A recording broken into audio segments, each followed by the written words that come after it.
Pasteurizer. Sanibona ku part 52 la siqala khona esibhedlela. Udokotela wayetshela uMars ukuthi uyamuzwa ukuthi ufuna ukuhamba kodwa ngeke azamvumela ukuthi ahambe sesimene sikanje. Ethi kubaluleke kakhulu ukuthi urelax eMrs Holmes. uMars waphinde wabuza kudokotela ukuthi ngikhulelwe, wavuma udokotela. uMars ebuza kudokotela ukuthi uneshow yena lento eshow, wathi udokotela kunini ungibuza lokho. Ngineshow ngento engikhuluma ngayo Mrs Holmes, ingathi awukujabuleli nje lokho. Wathi uMars no, ngiyakujabulela ukuthi ngisadidekile ngoba ngizazi ukuthi ngumuntu ongayitholi ingane. Ethi udokotela emshadweni wakhe awujabulile yini? Wathi uMars no, ukuthi nginezinto eziseningi emqondweni wami. Wathi udokotela uma ungekho happy emshadweni wakho ngingakusiza, umuntu ongakunikeza i-counseling. Wathi uMars no, bengingasho lokho, angiyidingi i-therapist, kodwa wena dokotela uneshow ukuthi ngikhulelwe. Wathi udokotela kunini ungibuza leyo mbuzo yami neshow? How many times will you ask me this? Yes, I am sure. Wathi uMars sengiyahamba manje. Wathi udokotela ngithe ngeke ngikwazi ukudischarge usesimene sikanje, ngingabeka nempilo yengane yakhe engcupheni. Wathi uMars ngitshelile ukuthi ngi-right. Wathi udokotela kodwa ngokomsebenzi wami angivumelekile ukwenza lento. Wathi uMars kumele ngihambe nomkhonyane wami usengozini. Wathi udokotela kodwa uyacabanga i-risk yokuphuma la esibhedlela ne-high blood ekwi-level ephezulu kanje ukhulelwe ukuthi ungaba ne-stroke futhi ubeka nempilo yengane yakhe engcupheni. Wathi uMars ngicela unginike iy'nto zami ngiyahamba mina. Wathi udokotela Mrs Holmes ngiyacabanga ukuthi wenze iphutha elikhulu. Wathi uMars ngi-right. Wathi udokotela ungakwazi ukuthi njengoba uye ekhaya ufike uphumule ulale ngoba ngikhathazeke ngempilo yale ngane oyithwele. Wavuma uMars ukuthi uzokwenza lokho. Wathi udokotela ngizophinde ngikubuze lokho, ngabe uneshow ukuthi ufuna ukuhamba ubeka impilo yale ngane engcupheni? I want to say this to you again. Are you sure you want to leave? You're putting this child in danger. Wavuma uMars ukuthi yange neshow. Udokotela wathi okay, ngeke ngikubambe ngenkani, kulungile. uKhele wethu sokungena kwaBradley ngesikhathi uKhele ebingelela uBradley embuza ukuthi unjani. Ethi uBradley ayi right. uBradley wabuza kuKhele ukuthi ingane i-right. Wavuma uKhele ukuthi i-right ilele upstairs. uBradley wabuza kuKhele ukuthi yini wangixwaya nje nawe ngobunye wabakholelwa ukuthi ngeze lento kurandayo. Waphika uKhele wathi cha, ngicabangi lokho, vele bese ngizwile nokuthi awukwenzanga. Wathi uBradley uphi uMars? Wathi uKhele uMars usesibhedlela. Wethuka uBradley wathi uKhele uMars ubewubona uMarandalo lo esesibhedlela nawe uzoquleka wasale se-admit wakhona. Kanti uKhele uzothi esachazela uBradley avela ngena uMars besakhuluma ngaye. uMars angena uma phambi kaBradley athi Bradley angaze ngizoqalaphi ukuthi ngiyaxolisa. Vela suka uBradley phambi kaMars. uKhele abuze kuMars ukuthi yena uright nathi uMars yayi nge-right mina. Wathi uKhele uqulekiswa na ukuthi awudlanga Mars, ihlala phansi ngikwenzele into edliwayo. Wathi uthi uyacomplain uMars. Wathi uKhele ihlala phansi wahlala uMars. Uthe esehleli uMars wazama ukuqhubeka nokuxolisa kuBradley. Wathi uBradley kona kuphi kokuxoliselayo? Uxolisela ukungishaya ngebhodlela ekhanda noma uxolisa for ukuyongireport emaphoyiseni? uKhele wathethisa uBradley wathi Bradley kodwa umbone ukuthi naye uMars akekho esimeni right, uzewaquleka lo muntu. Wathi uMars no Khele ngi-right, angikuli ndawo and Bradley uqinisile, ngixolisa ngakho konke lokho osungibalele khona. uKhele wezwa nokudla wathi Mars ngicela niye kuyikhuluma lento kwanamhlanje ebusuku awudle nakho ukudla. Wathi uBradley ngicasukile. Wathi yakhuza uKhele. Wathi uMars nomyeke Khele kufanele vele acasuke ngenkathi esukuma uMars ihlala phambi kaBradley ethi Bradley ngiyaxolisa ngempela, ngiyalivuma iphutha lami. Ethi uMars bengisadidekile nami ngiphathwe kabi nayi lento yokuthunjwa kaRandall nokushaywa kwamakarandall nokuthunjwa kwengane nawe uqhamuka ney'cathulo ey'nodaka olubovu ngize ngiyitshela ukuthi uyangiqinya lapha. Wathi uBradley kodwa ngikunikeza zonke iy'mpendulo before uzungiphahlaze ngebhodlela ekhanda. Wathi uMars namanje Bradley ngisasho ngiyaxolisa. Wathi uBradley okay, wasuka lapho wahamba. Ngikathi uphuma ngomnyango emmesa uMars emtshela ukuthi indaba ka-Alex noRandall nengane izoba yinkinga kubazali baka-Alex. uBradley watshela uMars ukuthi phela lokhu akuyona indaba yakhe. uMars wabuza kuBradley ukuthi angayisho kanjani leyo nto isimo sinje. uBradley wavele wasuka waya upstairs wathi ngisawushekhe iy'ngane zami. wabuya uMars wazohlala phansi. wathi uKhele Mars iyona lento ekuqulekisayo ukustressa nokungadli, hlala phansi udle. uMars wavele waconzula into encane ethi uyadla. uKhele emtshela ukuthi akadle. wathi uMars useyakhumbula ukuthi khona into ekufanele ayoyenza endlini yakhe. wathi uKhele Mars awuyindawo, hlala phansi. wathi uMars kuyafana nje noBradley akangifuni la endlini. wathi uKhele Mars hlala phansi awuyindawo, uhleli nami lana. wathi uMars Khele sisendlini ka-Alex la, ngeke nami ngifile right uma ingangifica la endlini. wathi uKhele utheni udokotela Mars? wathi uMars uthe i-blood pressure yami iphezulu kufanele ngizame ukurelaxa nokungastress. wathi uKhele okay, pho manje akakutshelanga ukuthi uqulukiswe yini? wathi uMars hayi, uthe kufanele ngidle something. esaqhubeka nokuncozula kancane futhi uMars. uKhele buze kuMars ukuthi basho lokho kuphela, wavuma uMars. wathi uKhele bathe i-blood pressure yakhe iphezulu kangakanani? wathi uMars lokho akusabalulekile Khele, ukuthi nje sengiyi-right manje. wathi uKhele okay. wathi uMars uMarcy usaya emzini wakhe kamakhelwane. Wathi uKelly ngeke Marcy ngikuvumele uyobona umuzi wakho osenext door njengamanje. Wathi uMarcy kufanele ngiyolanda isikhwama sikaLois. Uthi ngimthathele ifoni yakhe kumele ngifonele ama-FBI. uKelly wabuza ukuthi awufoneli ngani amaphoyisa. Wathi uMarcy lolu daba seluyi-federal offense seludinga i-FBI ngoba amaphoyisa ngeke akwazi ukulihendlisha kakhulukazi awala eMaxine. Wathi uKelly ngiyakuzwa lokho kodwa Marcy ngeke ukwazi ukuya laphana. Ethi ngoba usanda kuquleka nje plus ngihluleke nawe ukubuka nami ngingaphandle igazi. Wathi uMarcy ngizoba right Kelly. Wathi uKelly ngeke ngikuvumele kubusanda kuquleka plus izinga le-high blood liphezulu ungaze ushawe i-stroke Marcy ungayi lapho. Wathi uMarcy khululeka Kelly ngizoba strong ngiyakhona. Wasuka wahamba uMarcy uKelly emkhosi. Waphuma wahamba uMarcy emzini ka-Alex seya emzini wakhe benoRandall wafika wama ethuswa igazi likaRandall eliningi ayelibona ngaphandle. Waqhubeka wathi afika emzini wakhe wahluleka ukuyibamba ekhala ebona lento kade ekhuzwa ngayo uKelly ukuthi izomnyusela i-blood pressure. Wahlala phansi waqhubeka wakhala uMarcy ekhala ethi Randall kwenzakaleni.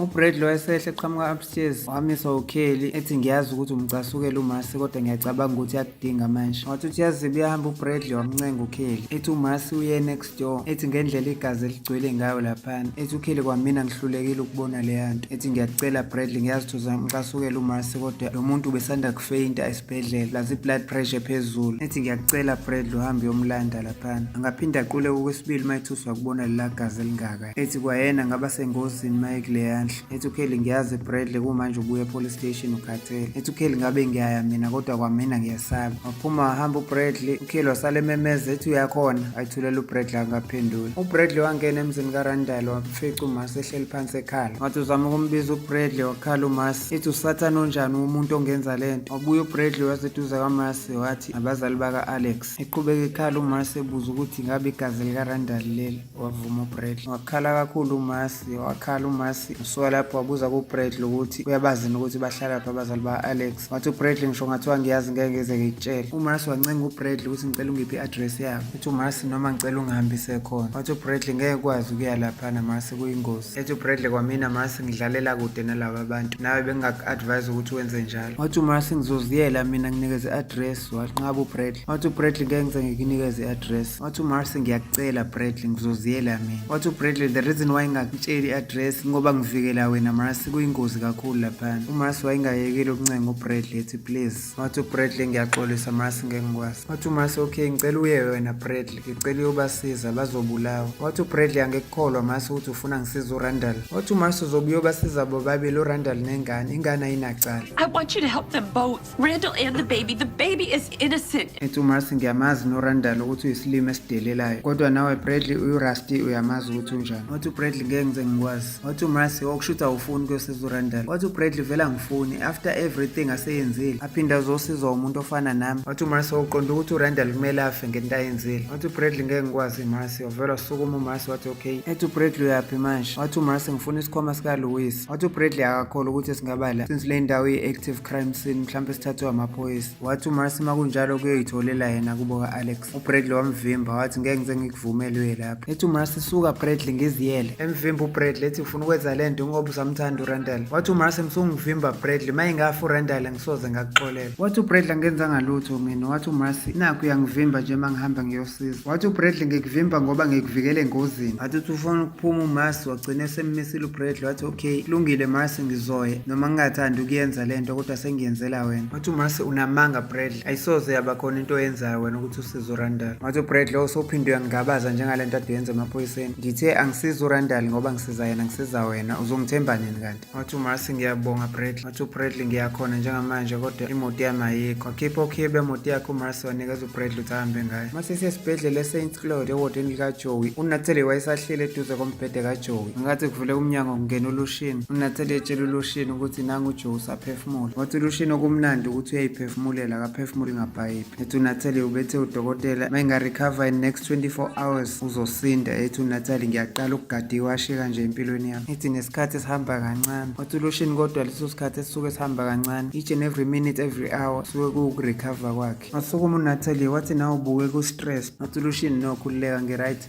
Wathi uNatalie ngiyakwazi Lushini. Ethi khuluma nami yini kwenze njani. Wathi uLushini no izinto zasemsebenzini uningi okukuleya police station. Wathi uNatalie kudala uhleli nami nawe uhambe uyolungisa iy'nto zakho zomsebenzi. Wathi uLushini iy'nto zakhe ey'balulekile ilezi ey'phambi kwakhe njengamanje so akayindawo. Wathi uNatalie uNatalie yazi ngathi ngiyakhumbula ukuthi idisk iphi. Wathi uLushini ushoye le disk esesiyifune sangayithola. Wathi uNatalie yangisho yona. Wathi uLushini akuyona into ebalulekile esingacabanga ngayo njengamanje. Wathi uNatalie akuyona into owayisho ngale disk ekuqaleni. Wathi uLushini ngiyazi ukuthi ngasho njalo kodwa okukuleyo disk ngikukhulumile noPete kanti futhi okubalulekile lo mfana wethu ophambi kwethu. Wathi uNatalie ngiyakuzwa lokho Lushini kodwa nawe ukuphume nje ushawa umoya. Bathe besakhuluma wakhala ifoni kaLushini. Ethi uNatalie awuphendule naleyo phone. Wayikhipha uLushini ifoni wabona ukuthi ufonelwa uAndrew. Wathi indaba zomsebenzi. Wayivala uLushini ifoni wayibuyisela ephaketheni. Ethi uNatalie kodwa mhlawumbe into ebalulekile uAndrew wayezama ukufonela uLushini ehluleka. Wayixolisa ku-Alex ukuthi ucela yeke ukukhala naye lento bekufanele ayenze ngokulandela umthetho. Ethi kodwa i-backup isingafika noma yinini kusuka manje. U-Alex wabuza ku-Andrew ukuthi ngabe unazo iy'ngane. Wathi u-Andrew unengane eyodwa. U-Alex wayekhala wathi eyami ithathwe ayikaqedi nesikhathi esingakanani izelwe. Isengozini yokubulawa ngoba iyikhaladi wena ufuna sihlale la emotweni. Silinde leyo backup yabantu ongabazi noma bayeza noma bezi. Wathi u-Andrew ngiyaxolisa. Wathi u-Alex ngiyacela ungisize. Please, just help me.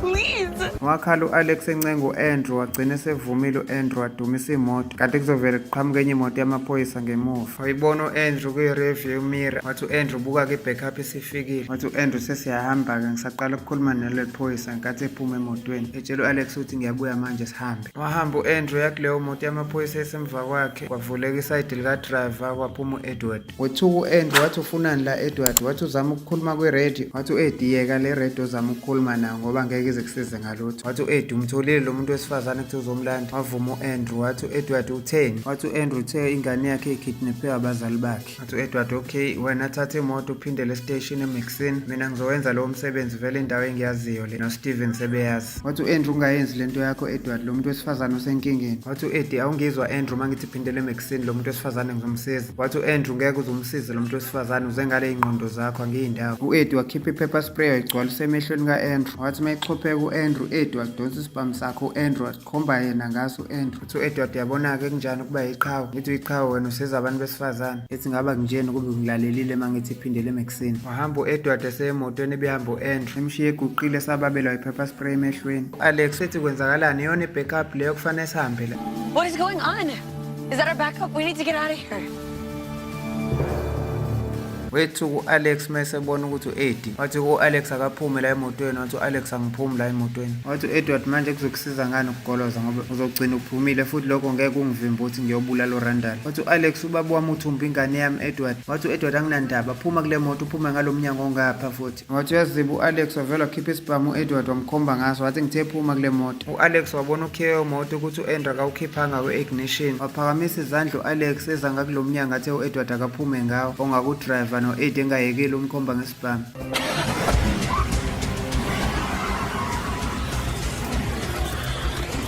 Wathi u-Alex esehambile ngemoto yamaphoyisa eshiye u-Edward esukuma u-Edward esebuyela ngaku-Andrew ethi suke emotweni wena ngijahele isifebe. U-Andrew wamkhomba ngesibhamu esincane esiyisipele emtshela ukuthi ngeke azamvumela eka-Alex. Ethi u-Eddie usaqhubeka nokumvikela yini ukuqomile yini ngiyamazi vele uyisifebe ukhazini wami. Ethi u-Edward ngoba ungikhomba ngesibhamu esi-extra ngicabanga ukuthi isipela ngiyisinikwa ngani mina. U-Andrew esacimiziswe yi-pepper spray ethi ku-Eddie ngeke ngikuvumele ujahe u-Alex ngemoto. Wathi u-Edward uzokwenzani uzongidubula ungaboni emehlweni. What you gonna do? You gonna shoot and can't even see? U-Edward wakhipha esakhe wakhomba u-Andrew. Wathi sekufanele ngikukhombise-ke manje ukuthi kubanjani ukuzenza iqhawe. U-Eddie wavele wajikela emva ka-Andrew wasibeka ehlombe lika-Andrew embuza ukuthi iyezwakala le ntela ngemuva. Wamdubula wamlahla phansi. U-Andrew selele ebheke phezulu ethi ku-Edward uyaxolisa. Ethi u-Eddie bengikutshele kudala ukuthi ihamba uphindele eMaxine. Ethi u-Edward zikhethele-ke Andrew ukuthi ufuna ngikubulale manje noma uzokwenza into engiyishoyo. Wathi u-Andrew ngizokwenza noma yini oyishoyo. Wathi u-Edward sizothi masifika lapha eMaxine sisukele ezinye iy'gebengu ey'ningi zasidubula kwadutshulwana. Ethi uzobatshela ukuthi uze wadubuleka ehlombe wena. Wavuma u-Andrew ku-Edward ukuthi uzokusho lokho. Wathi u-Edward wenziwa yini wena njalo uhlala ufuna ukungena ey'ndabeni zami ufune nokuzenza ihero. Waxolisa u-Andrew. U-Edward wamkhomba ngesibhamu esiphongweni nombuzo ukuthi uzophuma ey'ndabeni zami. Wavuma u-Andrew. Wathi u-Edward uzotshela lesifebe se-girlfriend yakhe uNess siphume ey'ndabeni zami. Wavuma u-Andrew. Wathi u-Edward okay ngiyakuzwa kodwa-ke fanele isitori sethu esizosisho eMaxine kube yiqiniso ukuthi ngishaye ngenhlamvu yesibili. Washo bemdubula ethangeni. Wathi u-Eddie sizozwakala kahle-ke manje isitori sethu udubuleke ethangeni ngasehlombe. Wahamba u-Eddie wayongena emotweni wathi esithemba ukuthi uzobathola bazokunika i-transport e-Maxine. Ubaba Alex nabangani bakhe babegoqisa uRandall phambi kwakhe ngesikhathi uRandall ucela indodana yakhe. Wathi ubaba Alex uthi ingane yakho leyo ubuwarape ingane yami. Wathi uyaphika uRandall akamrapanga. Wathi uRusty wamrape u-Alex. Wathi uRandall cha ngemrapanga mnumzane. Wathi uRusty umnumzane sengumnumzane manje.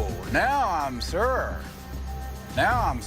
Wathi uRandall ngiyaxolisa kodwa ngiyacela ungayilimazi indodana yami. Wathi uRusty indodana yakho isono sakho. Your son is your sin. Wathi uRusty mina namadoda ame phambi kwakho sizokhenga siyokuphonsa ingwenyeni eyilapha edamini. uRandall wathi kuRusty uyaxolisa. Wathi uRusty ubani igama lami mfana? What's my name, boy? Walisho uRandall ukuthi uRusty. Wathi ngibize ngoMr Rusty. You say Mr. Rusty.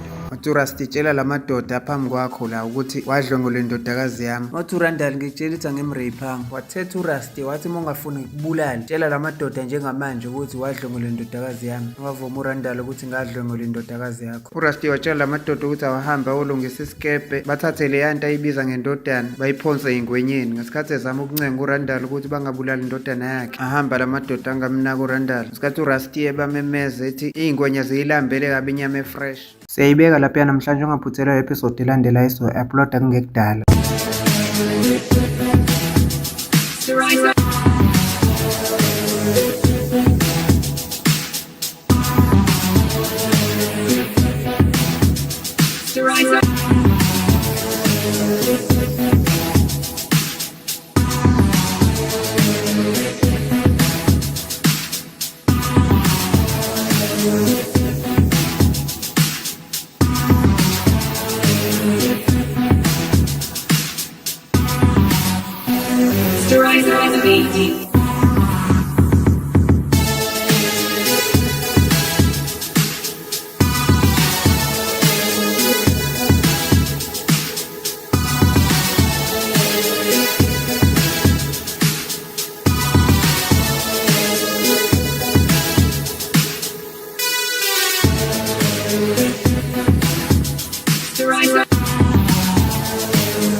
Thank you for watching Styriza TV, and please don't forget to like, subscribe and hit the notification bell for more videos like this.